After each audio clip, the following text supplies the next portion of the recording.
Hello everyone, welcome to my YouTube channel. My name is Savita. आज आपके लिए मैं एप्लीकेशन ऑफ कोल्ड कंप्रेसेस का एक टॉपिक लेकर आई हूँ, जो कि मैं आपको प्रैक्टिकली विद थ्योरेटिकली आपको करके दिखाऊंगी। तो आइए स्टूडेंट, अब हम डेफिनेशन की बात करते हैं। डेफिनेशन के बारे में अगर हम जाने तो ये कहना चाहता है कि application of rubber bag filled with small pieces of ice and salt to a specific body part. यानी कि इसके अंदर हम क्या करते हैं, रबड़ बैग की एप्लीकेशन के अंदर हम क्या करते हैं, इसमें एक रबड़ बैग को अप्लाई करते हैं कहाँ पर, स्पेसिफिक बॉडी पार्ट में, जो कि किसको कंटेन कर रहा है, जो कि ये फिल्ड होगा small pieces of ice and salt. यानी कि इसके साथ ये फिल्ड होगा। यानी कि अगर आपने एप्लीकेशन ऑफ आइस बैग की application of an ice cap के बारे में अगर आपने जानना है तो इसकी परिभाषा के बारे में क्या बताएंगे कि इसके अंदर हम एक रबड़ बैग को अप्लाई करते हैं स्पेसिफिक बॉडी पार्ट पर, जो कि एक small pieces of ice and salt के साथ मिक्स होगा। अब इसके पर्पस यानी कि उद्देश्य की बात करें तो ये कहना चाहता है ये मसल स्ट्रेन के पेन को रिलीव करने के लिए हम दे रहे हैं। कोई भी कंजेशन या एडीमा है उसको रिलीव करने के लिए हम अप्लाई करते हैं। यूरिनरी रिटेंशन है उसको रिलीव करने के लिए देते हैं। ये रिड्यूस करता है टेम्परेचर को 101 से। यानी कि अगर मान लो अगर हम वाइटल साइन चेक करें किसी भी पर्सन का जो भी फीवर है या किसी पेशेंट का जो फीवर है 101 से 102 डिग्री फ़ारेनहाइट है या इससे ज़्यादा जा रहा है, तो उस केस में हम हॉट कोल्ड एप्लीकेशन अप्लाई कर सकते हैं। यानी कि आइस कैप को आप अप्लाई कर सकते हो टेम्परेचर को रिड्यूस करने के लिए। अब आते हैं इसके article. Ice cap with cover होगा, इसमें आइस इन ए बाउल होगी, bowl in a water in a bowl होगा, ठीक है। और आइस पिक होएगी, साल्ट होएगा जो कि हम आइस क्यूब के साथ मिक्स करेंगे, टेबल स्पून होगी, डस्टर होगा to wipe ice cap with after filling and towel and mackintosh होगा, किडनी ट्रे होगी, ठीक है। कॉन्ट्राइंडिकेशन ये सभी आर्टिकल मैं अभी आपको दिखाऊंगी, ठीक है, साथ साथ आप देख लेना, जो कि 9 के 9 आर्टिकल है। कॉन्ट्राइंडिकेशन की बात करें तो हाइपोथर्मिया, यानी कि अगर टेम्परेचर हमारा कम जा रहा हो तो नहीं देना। मसल स्पाज्म, यानी कि मसल्स में कोई भी स्पाज्म हो गया, मसल्स पेन है तो नहीं देना आपने। पेरिफेरल न्यूरोपैथी है, ठीक है, पेरिफेरल न्यूरोपैथी में नहीं देना। क्यों नहीं देना? क्योंकि हैंड और फीट की जो भी नर्व है वो डैमेज हो सकती है, क्योंकि पेरिफेरल न्यूरोपैथी में नमनेस, वीकनेस, पेन होता है, तो इस केस के दौरान इसकी नर्व वगैरह डैमेज हो सकती है, तो इसके अंदर हमने नहीं देना।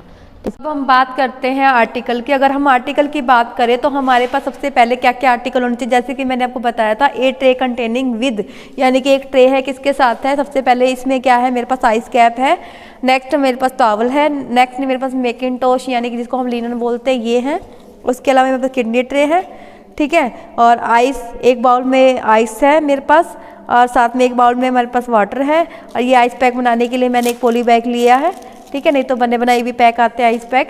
और मेरे पास इसके लिए और इसमें क्या होना चाहिए, एक टेबल स्पून विद सॉल्ट, यानी कि मेरे पास एक छोटे से बाउल के अंदर नमक है, टेबल साल्ट है और एक स्पून है।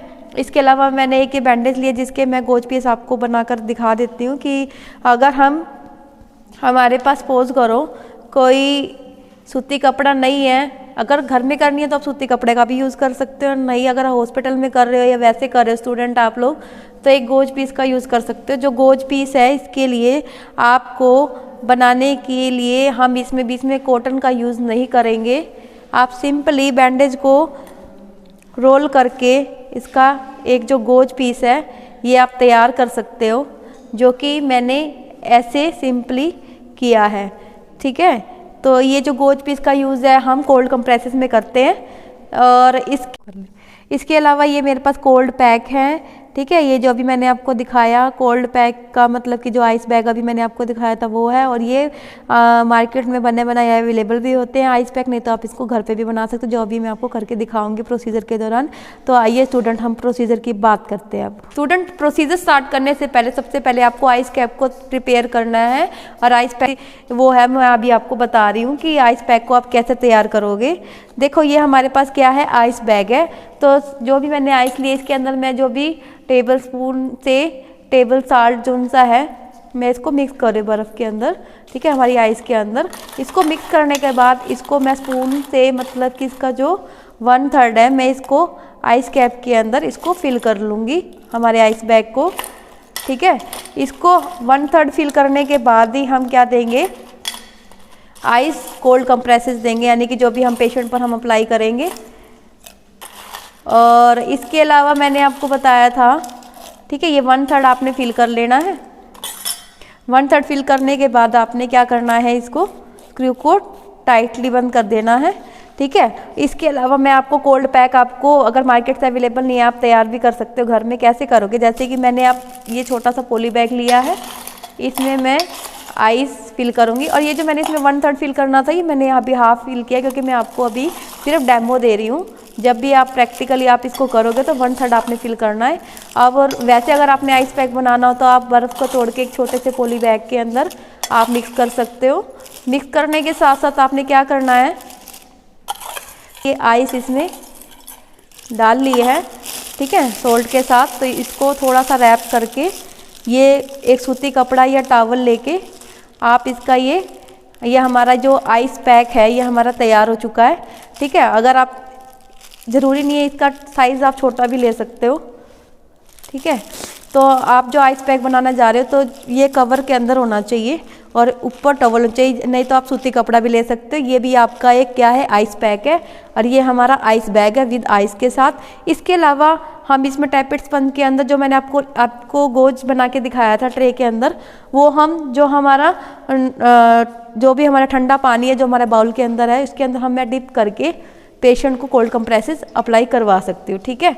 तो अभी मैं आपको प्रोसीजर करके दिखा रही हूँ। क्या करना है, पेशेंट के पास अगर आप जा रहे हो तो आपने स्क्रीनिंग लगानी है, हैंड वॉश करने हैं, पेशेंट को इंस्ट्रक्शन देनी है कि आपकी बॉडी का टेम्परेचर बढ़ रहा है, उसको रिड्यूस करने के लिए हम आइस कैप को अप्लाई कर रहे हैं, ठीक है। जैसे कि मैंने अभी आपको बताया कि जो आइस कैप है हम ऐसे तैयार करेंगे। जो आइस कैप में हमने लिया है, जो भी हम प्रिपेयर करके आएंगे पेशेंट के पास तैयार करके आएंगे, ये नहीं कि पेशेंट के पास आकर हम तैयार कर रहे हैं, ठीक है। हाँ, लेकिन अगर आपने दूसरी स्पंजिंग देनी है, गोज पीस के साथ देनी है, तो उसके लिए आप ट्रे में, ट्रॉली में रख के आओगे, जैसे कि मैंने ये रखी है, ठीक है। और जो भी हम आइस कैप को जब भी हम अप्लाई कर रहे हैं, ये हम 30 मिनट के दौरान करेंगे। और इसका भी हमें ध्यान रखना है कि ज़्यादा से ज़्यादा इसकी अगर 1 घंटे से ज़्यादा आपने नहीं देने, क्योंकि वेजो डायलेटेशन हो सकता है, पेशेंट का जो सर्कुलेशन है वो इम्पेयर्ड हो सकता है। इसके अलावा आपने क्या क्या नोटिफाई करने हैं कि जो आप जो आइस बैग के थ्रू आप कोल्ड स्पंजिंग या आइस कंप्रेशन आप दे रहे हो, या आप हेमेटोमा के केस में, थायराइड सर्जरी के केस में, टॉन्सिलेक्टमी के केस में, ठीक है, और कोई भी एडीमा है उसके केस में आप दे सकते हो, ठीक है। और साथ साथ जब भी तो पेशेंट की आपने ऑब्जर्वेशन करनी है, ठीक है। 1 घंटे से ज़्यादा देने, स्किन इंटीग्रिटी को आपने देखना है तो आप, ठीक है। और इसके अलावा जो भी छोटे बच्चे हैं या डरली पेशेंट है उसके अंदर आपने ज़्यादा नहीं देनी, क्योंकि इसमें टिश्यू डैमेज हो सकते हैं, इसके चांसेस हो सकते हैं, ठीक है। तो जो कोल्ड कंप्रेसेस का यूज़ है, अगर मान लो टेम्परेचर हो रहा है तो आप इसको, जैसे कि उसके सिर पे है तो आप इसको हेड के ऊपर आप प्लेस करके आप इसको दे सकते हो, ठीक है। और जब भी हम प्रोसीजर करते हैं तो पेशेंट के हमेशा लेफ्ट साइड खड़े होते हैं, ठीक है। अगर आप कोल्ड कंप्रेसेस अगर आप ठंडे पानी के साथ बाउल में गोज पीस के साथ दे रहे हैं तो आपको इसको अप्लाई करने का तरीका आना चाहिए। जैसे कि मैं आपको ये भी डेमो करके दिखा रही हूँ। डिप करने के बाद ये डमी है हमारा, तो इसको हम कहाँ अप्लाई करेंगे, एक तो नेक रीजन में, ठीक है, एक इसकी आर्म पिट के अंदर, मतलब कि ये जो गोज पीस है इसकी बाजू के, मतलब जैसे कि इसकी आर्म है, अंदर से इसके कपड़ों से हम इसको आर्म पिट के अंदर भी दे सकते हैं। और तीसरा हम कहाँ देंगे, गायरोन पार्ट के अंदर, मतलब कि ये जो हमारी थाई होती है, जो हमारा हिडन एरिया होता है, थाई और हमारा रिप्रोडक्टिव एरिया के बीच में जो हिडन पार्ट होता है वहाँ पर देंगे, यानी। और इसके अलावा आप एब्डोमेन पर, लेग पर आप रख सकते हो। और ये जो गोज पीस, ये जो आप कोल्ड कंप्रेसेस आप दोगे, ये आप 2 से 3 मिनट के दौरान इसको चेंज करोगे, ठीक है। और इसका जो टाइम पीरियड है मैं अभी आपको, वो आपकी जो भी ये आप कोल्ड कंप्रेसेस आप अप्लाई कर रहे हो, ठीक है, नेक रीजन में, आर्म पिट रीजन के अंदर और गायरोन पार्ट के अंदर कोल्ड कंप्रेसेस को आप यहाँ भी अप्लाई कर सकते हो। ये आपने ध्यान करना है कि जब भी आप अप्लाई कर रहे हो हर 2 से 3 मिनट के अंदर आपने ये, जैसे कि गोज आपने रखा, इसको टेक प्लेस किया, आपने टेक प्लेस करने के बाद आपने 2 से 3 मिनट के बाद रिमूव भी करना है। आपने गोज पीस को 2 से 3 मिनट के दौरान रखा, आर्म पिट रीजन के अंदर, नेक रीजन के अंदर, गायरोन पार्ट के अंदर। 2 से 3 मिनट के रखने के बाद हर 5 मिनट बाद आपने क्या करना है, अपने गोज पीस को आपने चेंज, मतलब दोबारा से डिप करके इसको दोबारा से टेक प्लेस रखना है। और ये जो प्रोसीजर है हम 15 यानी कि 3 से 4 घंटे के बाद, 2 से 3 घंटे के बाद आप दोबारा से रिपीट भी कर सकते हो, ठीक है। और आपने ड्यूरिंग प्रोसीजर ये चीज़ें ध्यान देने कि पेशेंट की जो स्किन एरिया है उसको ऑब्जर्व करना है, नंबनेस तो नहीं है, ठीक है, ब्लूइश डिस्कलरेशन तो नहीं हो रहा, ठीक है। तो वेजो कंस्ट्रिक्शन का जो भी इफेक्ट है वो आपको 15 से 20 मिनट के दौरान आपको दिख सकता है। तो इसका जो रिजल्ट है आप 15 से 20 मिनट के दौरान देख सकते हो, और 1 से घंटे के बाद आप रिपीट भी कर सकते हो। और आफ्टर प्रोसीजर आपने जो आर्टिकल आपने टेक प्लेस करने हैं, कोल्ड कंप्रेसिस को आप घर पे भी कर सकते हो। तो स्टूडेंट, इस वीडियो के जरिए आप एप्लीकेशन ऑफ कोल्ड कंप्रेसिस का आपने यूज़ देख लिया होगा। तो ज़्यादा से ज़्यादा इस वीडियो को लाइक शेयर सब्सक्राइब करना मत भूलना।